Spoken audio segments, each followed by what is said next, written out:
4 બોલ લીધા છે. હવે બાકી શું રાખ્યું? બંધ, મોક્ષ, ઉદય ને નિર્યાત.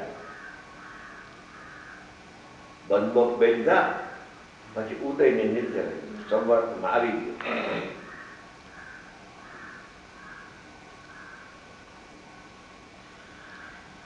ઉદયપૂર્વક બંધ અને નિદ્રાપૂર્વક મોક્ષ.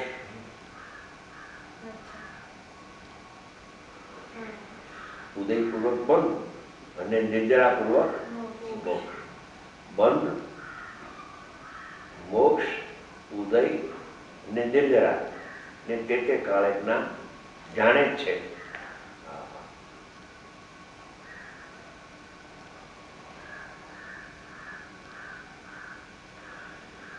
જો હવે પેલા બંધ શબ્દ લીધો હતો ને, એની વ્યાખ્યા કરે છે. રાગ થાય છે, રાગ થાય છે એટલે બંધ થાય છે, એટલો ભાવ બંધ થાય છે ને. પરિપૂર્ણ ભાવ મોક્ષ ન થાય, પર્યાયનો ભાવ મોક્ષ ન થાય જ્યાં સુધી સાધક છે, તો પર્યાયમાં થોડો ભાવ બંધ ને થોડો ભાવ નિર્જરા થાય છે. તો રાગ બંધ થાય છે. જો રાગને કરે છે એમ નહીં, થાય છે. જેમ નિર્જરા થાય છે એમ રાગ પણ થાય છે.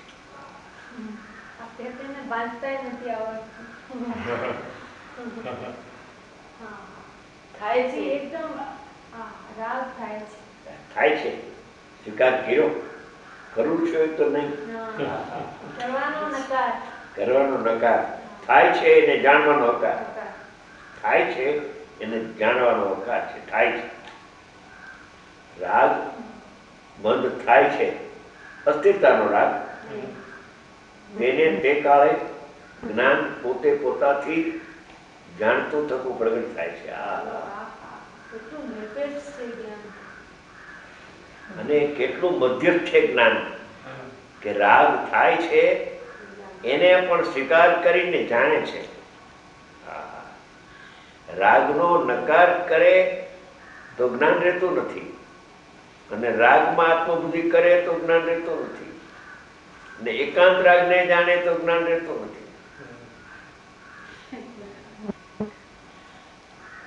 જ્ઞાનને જાણતું રાગને જાણે છે ને, એટલે જુદાપણું છે. રાગની યાર એકતા થતી નથી.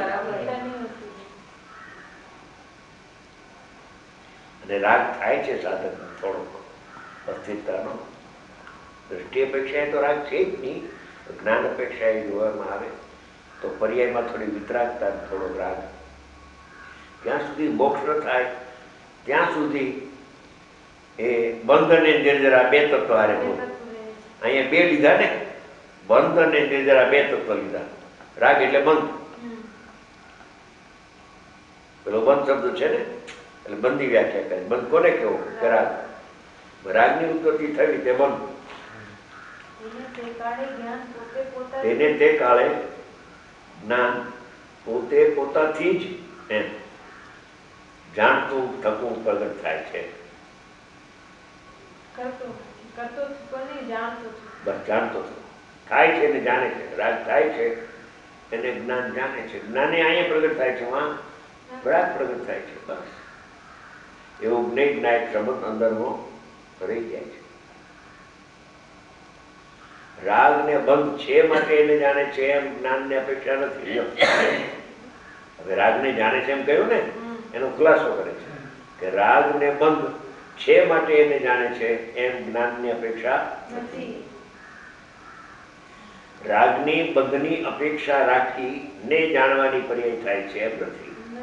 હા, એ તો નિરપેક્ષ છે. જ્ઞાન જ્ઞાનથી પ્રગટ થાય છે, રાગ રાગથી પ્રગટ થાય છે. રાગ જ્ઞાનમાં નિરપેક્ષપણે જણાય છે. હા, કોઈ કોઈને આધીન નથી, જ્ઞાનને અપેક્ષા નથી. રાગની બંધની અપેક્ષા રાખીને જાણવાની પર્યાય થાય છે એમ નથી. વાસ્તવમાં એને જ્ઞાન જાણે છે એમ કેવું એ વ્યવહાર છે. વાસ્તવમાં ખરેખર એને એટલે રાગને, એટલે કે અલ્પ બંધને, બંધેલ અલ્પ બંધને અલ્પબંધ છે, અનંત બંધ નથી, અલ્પબંધ છે. એટલું અટકે છે, જરાક થોડુંક અટકે છે. વાસ્તવમાં એને જ્ઞાન જાણે છે એમ કેવું વ્યવહાર છે.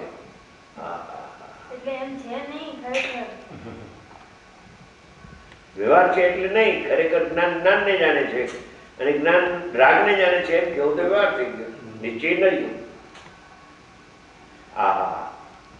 જો અનંત ગુણ, અનંતી પર્યાય, બંધ, મોક્ષ આદિને તે કાળમાં જ્ઞાનની પર્યાય તે પ્રકારે જાણે એ તે સ્વતંત્ર ઉત્પન્ન થાય છે. આવી વાત છે. જો કે છે અનંત ગુણને જાણે એવી જ્ઞાનની પર્યાય પ્રગટ થાય છે અને અનંતી પર્યાયને જાણે એવી જ્ઞાન પ્રગટ થાય છે. અને બંધને ને મોક્ષ આદિને બધું આદિમાં બધું આવી ગયું. તે કાળમાં જ્ઞાનની પર્યાય તે પ્રકારે જાણે એ રીતે જે પ્રકારે જ્ઞાનની પર્યાય જે પ્રકારે સામું હોય નહીં એવું જ્ઞાનમાં જણાય. એમ જે પ્રકાર અહીંયા હોય એ પ્રકારે એ રીતે તે સ્વતઃ પોતાથી સ્વતંત્ર ઉત્પન્ન થાય છે. આવી વાત છે.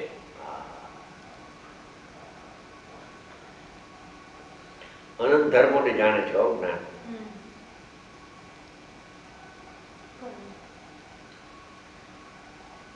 અનંત ગુણ લીધા, અનંત પર્યાય લીધી અને બંધ મોક્ષ આદિ બધું લે.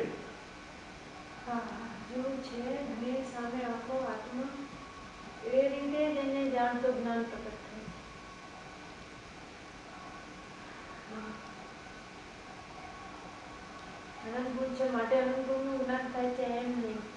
અનંતી પર્યાય બંધ મોક્ષ આદિ છે માટે એનું જ્ઞાન છે એમ પણ નહીં. જ્ઞાનથી છે, જ્ઞેય જ્ઞેયથી છે. જ્ઞાનની તાકાત પણ કેવી કોળિયો કરી જાય. જ્ઞાન કોળિયો કરી જાય બધાને. મોટું ને કોળિયો નાનો. લોકાલોકને કોળિયો કરી જાય જ્ઞાન. કેવળ જ્ઞાન બહુ મોટું. આ તો આટલું લોકાલોક છે પણ અનંતા લોકાલોક આવી જાય તો પણ રાયના દાણાની માપ છે. જ્ઞાનની તાકાત એવી છે. હવે કેવળ જ્ઞાનની જાત શુદ્ધ જ્ઞાન છે પણ એવી જ છે.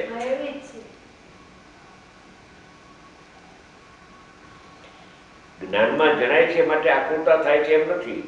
જ્ઞાન ભારી થઈ ગયું જણાય છે માટે એમ નથી. એનું સામર્થ્ય કેવું છે. જાણવું એ સ્વભાવ છે એટલે બોજો નથી.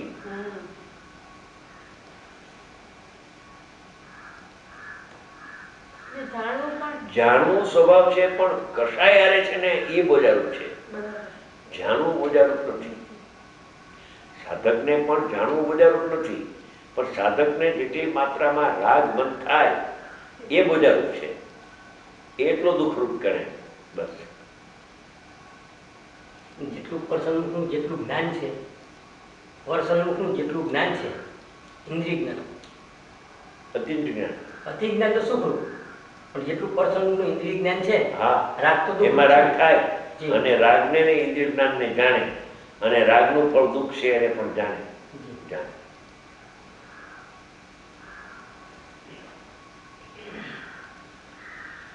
અતિન્દ્રિય જ્ઞાનમાં સુખ થયું પ્રગટ એને પણ જાણે અને જેટલો રાગ ને મન થાય છે એનું પણ દુઃખ છે એને પણ જાણે છે. કરતો નથી માત્ર જાણે. એટલે અતિન્દ્રિય જ્ઞાનમાં સુખ છે ને ઇન્દ્રિય જ્ઞાનમાં દુઃખ છે. બે જાણે, બેને જાણે. અતિન્દ્રિય જ્ઞાનની તાકાત એવી છે, અતિન્દ્રિય જ્ઞાનની તાકાત એવી છે કે અતિન્દ્રિય જ્ઞાનને જાણે અને જેટલી વિતરાગતા થઈ એને જાણે. વિતરાગતાનું ફળ અનાકૂળ આનંદ આવે છે એને જાણે અને થોડુંક બહિર્મુખ રાગ થાય છે હજી ઇન્દ્રિય જ્ઞાન છે એને પણ જાણે. અનંત ગુણ અને અનંતની પર્યાય અને બંધ મોક્ષને જાણે એટલે કોને જાણે. રાગના ફળને જાણે. એમ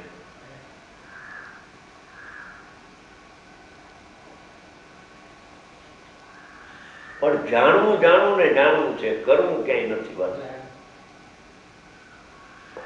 અને ભેદને જાણે એમ કેવું તે વ્યવહાર, અભેદને જાણે એમ કેવું તે નિશ્ચય. બસ એટલું છે. જ્ઞાન ભિન્ન રહીને જાણે છે એટલે બોલ્યું નથી હોતું. કાંઈ બોલ્યો નથી. હા, એમાં તન્મય થતું નથી ક્યાંય પરમાં. हाँ બિલકુલ. अभी कोई क्या બરોબર. मेरी कर्म करो પૂછો. मेरा कर्म है एक बार आपने कहा था कि अंदर में ही ज्ञाता ज्ञेय है, अंदर में ही निमित्त उपादान है और अंदर में ही कर्ता कर्म है. तो એનો ખુલાસો. જો અત્યારે આપણે હમણાં લીધું કે નિર્જરા જાણે છે એ નિમિત્ત છે, જ્ઞાનની પર્ય ઉપાદાન. બરાબર છે. હવે અંદરમાં ને અંદરમાં જ્ઞાન જ્ઞાનને જાણે છે, નિર્જરાને જાણે છે. એ નિશ્ચયથી ધ્વપર પ્રકાશક છે. અને અંદરમાં ને અંદરમાં કરતા કર્મ છે. જ્ઞાન કર્મ છે ને આત્મા એનો કરતા છે. કરતા કર્મ રૂપે પરિણમે છે અંદરમાં. જ્ઞાન પોતાના આત્માને જાણવા રૂપે પરિણમે છે ને. હે તો અભેદ અપેક્ષા એ આત્મા કરતા અને આત્મા કર્મ. ભેદ અપેક્ષા એ જ્ઞાન આત્મા કરતા અને જ્ઞાન અતીત જ્ઞાન કર્મ. કરતા કર્મ એ અંદરમાં, નિમિત્ત ઉપાદાન અંદરમાં, જ્ઞાતા જ્ઞેય અંદરમાં, બધું અંદરમાં ને અંદરમાં છે. બહાર જવાની જરૂર નથી. કે અકર્તા તો છે જ, પણ અકર્તા દ્રષ્ટિમાં આવે એટલે પરિણમે તો ખરો ને. પોતે પોતાને જાણવા રૂપે, પોતે પોતાને જાણવા રૂપે પરિણમે છે. માટે કરતા કર્મ થઈ ગયું અંદર. હવે નિમિત્ત ઉપાદાન અંદરમાં જ્ઞાન છે એ પર્યાય પોતાને જાણે છે, ઉપાદાનને રાગને જાણે, નિર્જરાને જાણે, એ નિમિત્ત તરીકે છે અંદર. અને અંદરમાં સ્વપર પ્રકાશક છે.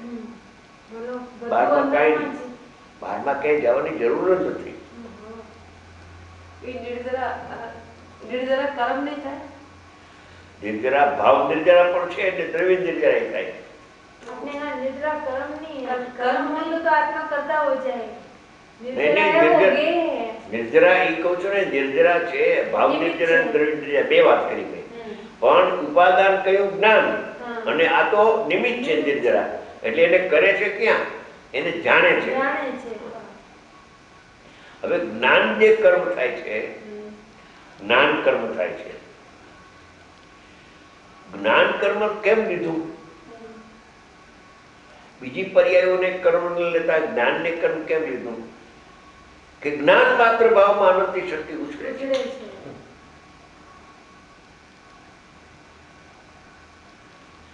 નહીંતર આત્મા પોતે પોતાને જાણે છે માટે પોતે કરતા, અને જણાવ્યા માટે પોતે કર્મ. અભેદ બને. તો એમાં તો સમ્યક દર્શન, જ્ઞાન, ચારિત્ર, સુખ, વીર્ય બધે અનંત ગુણની પર્યાય પ્રગટ થાય છે. પણ એ જ્ઞાનને કર્મ પણ કહેતા એ જ્ઞાનને કર્મ કહેતા ઓલું બધું એમાં પેટામાં આવી જાય છે. આવી જાય છે. અભેદ પણ. કેમ કે આખા સંવિચારમાં જ્ઞાનની પ્રધાનતાથી આત્માની વાત કરી છે. ऐसे भाई समझ निद्रा को परिणत आत्मा कर्म, आत्मा ही करता है, ऐसा अवयव से ऐसा भी आता है. हाँ, ले सकते हैं, ले सकते हैं. શુદ્ધ પર્યાય બધી થઈ ને, તો શુદ્ધ પર્યાય એ કર્મ છે. ભેદ અપેક્ષા એ ભેદ અપેક્ષા એને કર્મ કહેવાય, અને જ્ઞાનની અપેક્ષા એ જ્ઞેય કહેવાય. કર્તાની અપેક્ષા એ કર્મ કહેવાય, જ્ઞાનની અપેક્ષા લીધો એ જ્ઞેય કહેવાય. અહીં જ્ઞેય લીધું ને, આપણે જ્ઞેય લીધું ને નિર્જરા. બધું અંદરમાં છે. પણ અહીંયા શું છે પાઠ? કે કરતો નથી, માત્ર જાણે છે. એ પાઠ એ પાઠ છે. છે. નિર્જરાને કરે છે એમ ના લેવાનું. બિલકુલ નહીં.